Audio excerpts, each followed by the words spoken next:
gbogbo ẹ̀yin èèyàn wá gbọ́ Abdulramon náà mọ̀ ti jẹ́wọ́ bó ṣe ṣekú pa Yétúndé bẹ́ẹ̀ làwọn àáfàá faraya níbi àdúrà fìdáò tí wọ́n ṣe fún un tí wọ́n sì ń rọ̀jò èpè lé Abdulramon lórí. àdúrà fìdáò olóògbé Hafsa Yétúndé Lawal wáyé lónìí nílé wọn ilé Adéfálù Òjó Ẹkùn nílọrin nípínlẹ̀ Kwara. níbi àdúrà fìdáò náà ni àwọn àáfàá ti rọ̀jò èpè lé ẹni tó pa lórí o tí wọ́n sì ń ké súrátù tàbádì àdá fún un. àwọn àáfàá náà faraya tó bẹ́ẹ̀ gẹ́ tí wọ́n fi àwọn ẹsẹ̀ Kùránì kan sọ̀rọ̀ òdì sí gbogbo àwọn tó lọ́wọ́ nínú ikú arábìnrin ọ̀hún.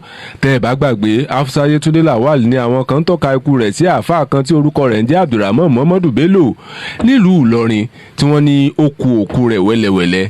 lẹ́yìn ọjọ́ kẹrin tí wọ́n ti ń wá ọmọ náà ní àṣírí ohun tó ṣẹlẹ̀ tó tú o. níṣe ni ẹkún pe ara wọn ránṣẹ́ níbi ètò àdúrà fìdáwọ̀ ọ̀hún. àwọn èèyàn ń sun ẹkún àsungbà tí kálukú sì ń béèrè fún ìdájọ́ òdodo. nígbà tí wọ́n fi ẹ̀dùn ọkàn wọn hàn àwọn òbí olóògbé ọ̀gbẹ́ni Lawal àtìyàwó rẹ̀ Tahibati ni wọ́n sọ pé àkọ́bí àwọn ni Yétúndé. wọ́n sì ṣàlàyé pé ọmọ tó kú yìí kì í rìnrìn kurìn kò sì ní ìwà pálapàla lọ́wọ́. àwọn òbí Yétúndé sọ pé kódà àwọn ti mọ ọkọ àfẹ́sọ́nà rẹ̀ àwọn sì ń gbèrò láti ṣe ìgbéyàwó fún un lọ́dún yìí kí wọ́n tó fi dá wọn lóró. àwọn òbí olóògbé ní ìdájọ́ òdodo nìkan ló kù táwọn ń retí látọ̀dọ̀ ìjọba o.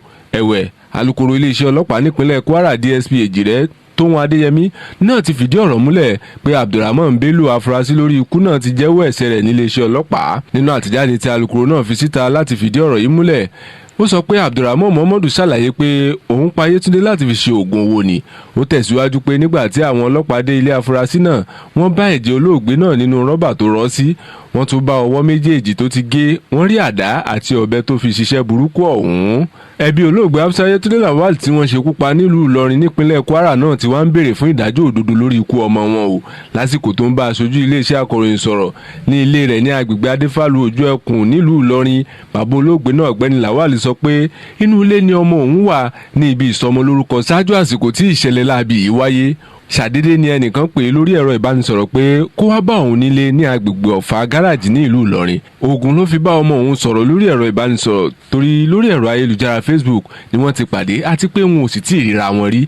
àbúrò bàbá olóògbé náà ọ̀gbẹ́ni Síkírù Láì fi ìdí ìṣẹ̀lẹ̀ náà múlẹ̀. ọ̀dọ́ tó jẹ́ akọrin tí orúkọ rẹ̀ ń jẹ́ Abdulramon Muhammadu Bello ó tan Yétúndé Lawal wọ inú ilé rẹ̀ ó sì kún wẹ́lẹ́wẹ́lẹ́ sínú rọ́bà kí ọ̀dà.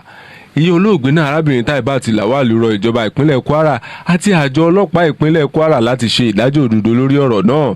Yétúndé Lawal Hafsa ni wọ́n ní ó wà ní ìpele àṣekágbá ní ilé ẹ̀kọ́ gíga olùkọ́ni ti ìlú Ìlọrin.